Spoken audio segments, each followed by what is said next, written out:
क्या तुमने कभी सोचा है कि जिन्हें हम तीन लोग कहते हैं वे केवल कहानियां हैं या किसी बहुत गहरे सत्य का संकेत? क्या यह संभव है कि हम जिस संसार को पूरा ब्रह्मांड मान बैठे हैं वह वास्तव में एक छोटा सा स्तर मात्र हो? और क्या यह भी संभव है कि लोक ऊपर नीचे नहीं बल्कि चेतना के स्तर हों? इस कथा को पूरा सुनना, एक भी शब्द छोड़ना मत, क्योंकि आज उस रहस्य की परत खुलेगी जिसे सामान्य रूप से कोई नहीं बताता।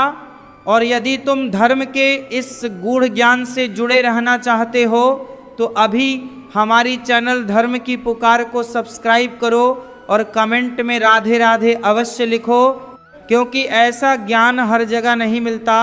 जय गौरी नंदन। आज की इस वाणी में हम जानेंगे वह सत्य जो लोकों की परिभाषा ही बदल देता है। सबसे पहले ये समझ लो कि शास्त्र जब लोक शब्द का प्रयोग करते हैं तो उसका अर्थ केवल भौतिक स्थान नहीं होता। लोक का अर्थ होता है अस्तित्व की अवस्था, रहने का स्तर, चेतना का आयाम। यही कारण है कि वेद और पुराण लोगों को केवल ऊपर नीचे नहीं बताते बल्कि गुणों और कर्मों से जोड़ते हैं। भूल यहीं से शुरू होती है जब हम सोचते हैं कि पृथ्वी नीचे है, स्वर्ग ऊपर है और पाताल नीचे, जबकि शास्त्र कहते हैं जो जहाँ की चेतना में है वही उसका लोक है।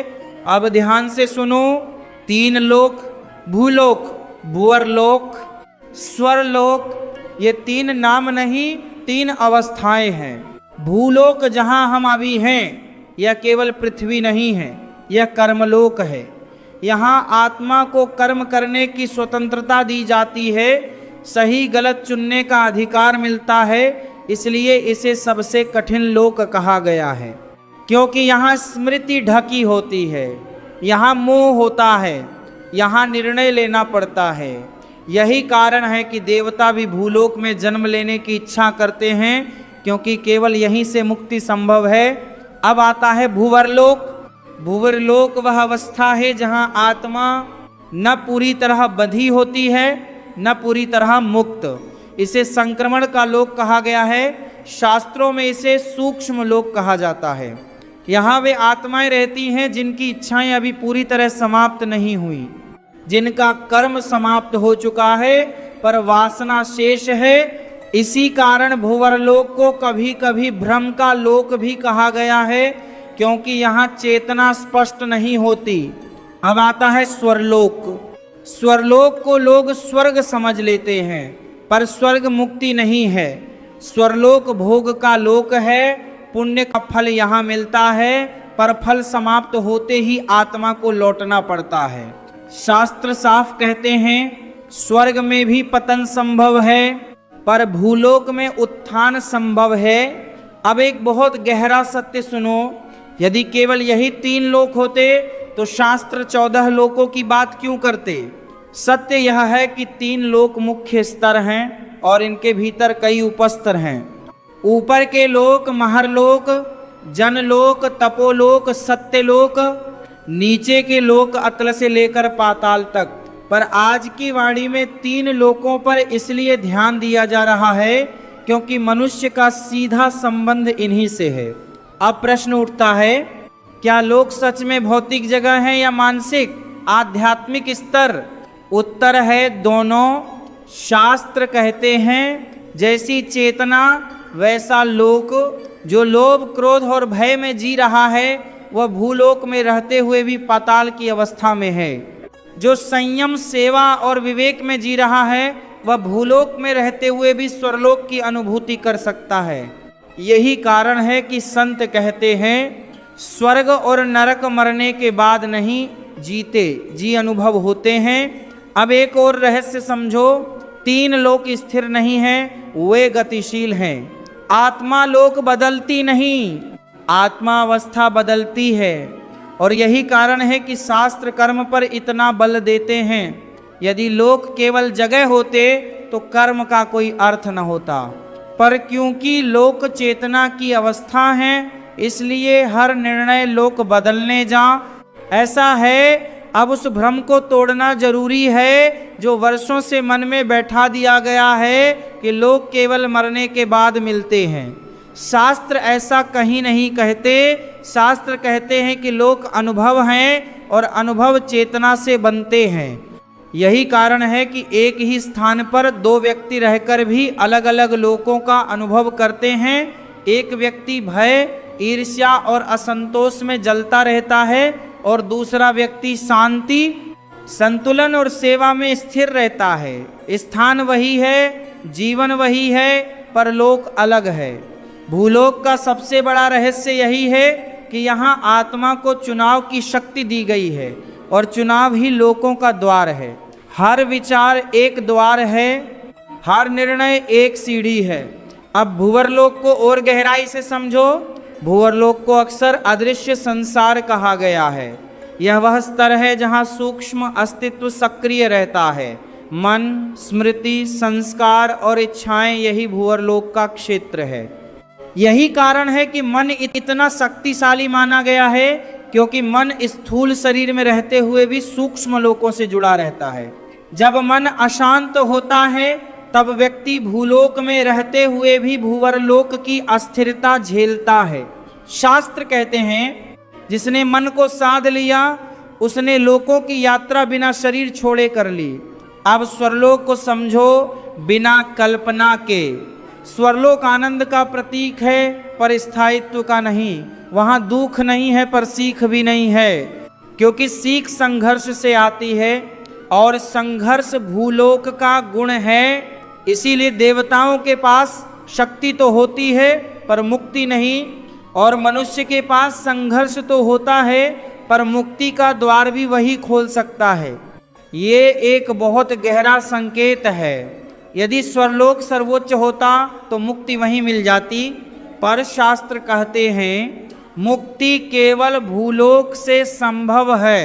अब एक और सत्य सुनो, तीन लोक केवल ऊर्ध्व नीच व्यवस्था नहीं है, वे गुणों से बंधे हैं। सत्व, रज और तम प्रधान चेतना पाताल के समान अनुभव कराती है।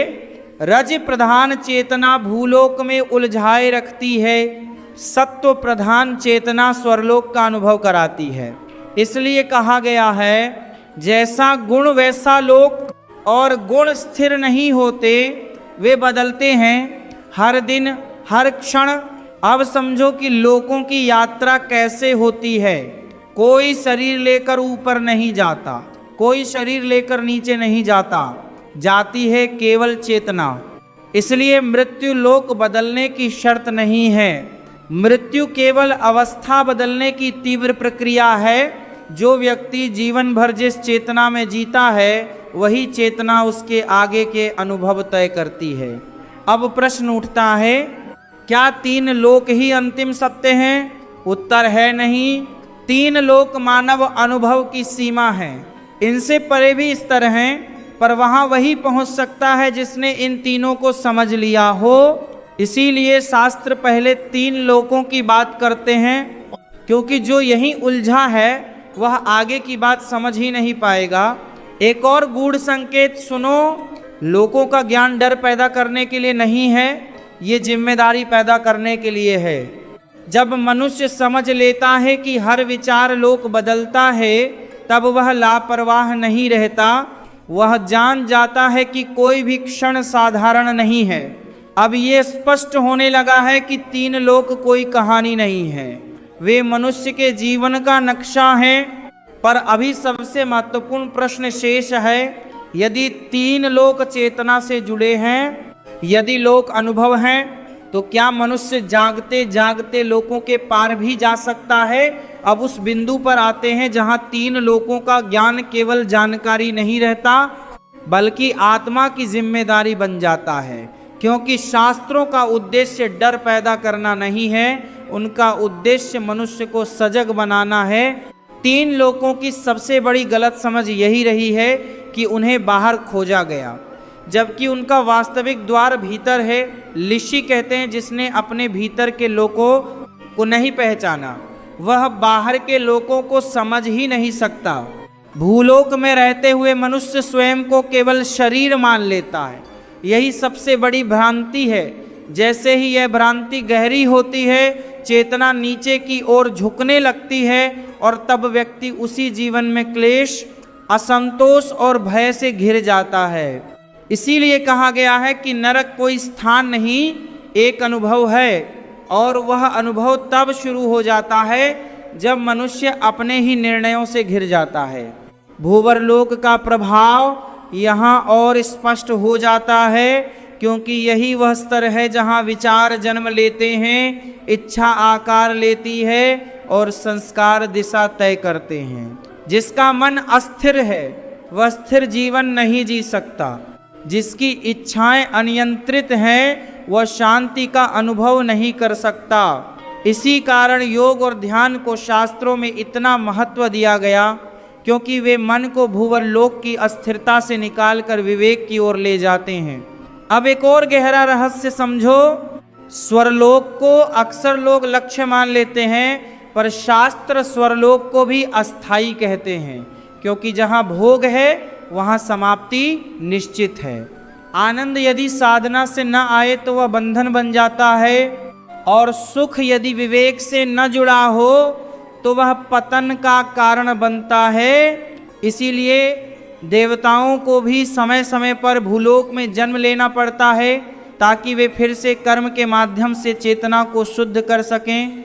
यह संकेत बहुत स्पष्ट है, कोई भी लोक अंतिम नहीं है, अंतिम है केवल चेतना की स्थिति। अब ये प्रश्न भीतर उठना स्वाभाविक है कि क्या लोकों से परे कुछ है? शास्त्र कहते हैं है, पर वहाँ पहुँचने के लिए पहले 3 लोकों की पकड़ ढीली करनी पड़ती है। जब मनुष्य ये समझ लेता है कि मैं केवल शरीर नहीं हूँ, मैं केवल इच्छाएं नहीं हूँ, मैं केवल विचार नहीं हूँ, तभी चेतना धीरे धीरे उन सीमाओं से ऊपर उठती है जिन्हें लोक कहा गया है। इसीलिए उपनिषद कहते हैं लोकों से परे जाना कोई यात्रा नहीं है, ये पहचान की प्रक्रिया है। जब पहचान बदलती है तब अनुभव बदलता है, और जब अनुभव बदलता है तब लोक अपने आप पीछे छूट जाते हैं। 3 लोक मनुष्य के लिए सीढ़ी हैं जिन्हें पकड़कर ऊपर जाना है, न कि घर बनाकर बैठ जाना है। जो व्यक्ति भूलोक में रहते हुए केवल भोग में डूबा रहता है वह नीचे की ओर खींचता है। जो व्यक्ति स्वर्लोक की कामना में ही उलझा रहता है वह भी बंधन में रहता है, और जो व्यक्ति विवेक के साथ कर्म करता है वही धीरे धीरे लोकों की पकड़ से मुक्त होने लगता है। अब यह स्पष्ट होने लगा है कि 3 लोकों का ज्ञान डराने वाला नहीं, जगाने वाला है। ये हमें ये स्मरण कराता है कि हर विचार का भार है, हर निर्णय की दिशा है, और हर दिन एक अवसर है। अभी ये समझ पूरी नहीं हुई है, क्योंकि अब यह जानना आवश्यक है कि इस ज्ञान का जीवन में उपयोग कैसे हो और ये विवेक व्यवहार में कैसे उतरे। अब इस समझ को जीवन की जमीन पर उतारना आवश्यक है, क्योंकि ज्ञान तभी सार्थक होता है जब वह आचरण में बदले। 3 लोकों का सत्य सुन लेना सरल है, पर उन्हें जीना धैर्य मांगता है। ऋषि कहते हैं लोकों से परे जाना कोई छलांग नहीं है, यह रोज रोज के छोटे निर्णयों से होता है। जब मनुष्य अपने स्वार्थ से ऊपर उठकर कर्तव्य चुनता है तब वह भूलोक में रहते हुए भी स्वरलोक की शांति का अनुभव करता है, और जब वो अपने विचारों को अनुशासित करता है तब भूलोक की अस्थिरता स्वतः शांत होने लगती है। यही कारण है कि शास्त्र बार बार कहते हैं कर्म करो पर आसक्ति छोड़ो, भोग करो पर विवेक मत छोड़ो, और ज्ञान लो पर अहंकार मत पालो। 3 लोकों की सबसे बड़ी परीक्षा यही है। भूलोक में कर्म का दबाव, भूवरलोक में मन का प्रलोभन, स्वर्लोक में सुख का आकर्षण। जो इन तीनों में संतुलन साध लेता है वही वास्तव में आगे बढ़ता है। अब यह भी समझ लो कि लोकों का ज्ञान किसी को विशेष नहीं बनाता, यह उसे जिम्मेदार बनाता है। क्योंकि जब मनुष्य जान जाता है कि हर विचार एक दिशा तय करता है तब वह लापरवाह नहीं रह सकता। इसलिए शास्त्र डर नहीं देते, वे चेतावनी देते हैं। वे भविष्य नहीं बताते, वे परिणाम समझाते हैं। 3 लोकों का सत्य यही है कि मनुष्य जहाँ है वहीं से ऊपर भी जा सकता है और नीचे भी। उसे किसी स्थान की आवश्यकता नहीं, उसे केवल विवेक की आवश्यकता है। यदि तुमने यह समझ लिया कि शांति बाहर नहीं भीतर बनती है, दुख परिस्थिति से नहीं प्रतिक्रिया से बनता है, और मुक्ति किसी लोक में नहीं पहचान में है, तो समझ लेना कि ये वाणी तुम्हारे भीतर उतर चुकी है। अब अंत में यदि तुम्हें यह कथा केवल जानकारी नहीं लगी बल्कि आत्मचिंतन का कारण बनी, यदि तुम्हें लगा कि जीवन को थोड़ा और सजग होकर जीना चाहिए, तो यही इस वाणी की सफलता है। यदि तुम ऐसी ही गूढ़, शांत और विवेकपूर्ण कथाओं से जुड़े रहना चाहते हो तो हमारी चैनल धर्म की पुकार को अभी सब्सक्राइब करो और कमेंट में राधे राधे अवश्य लिखो, क्योंकि यह शब्द नहीं चेतना का संकेत है। जय गौरी नंदन, जय धर्म और जय उस विवेक की जो मनुष्य को हर लोक में संतुलित रखता है।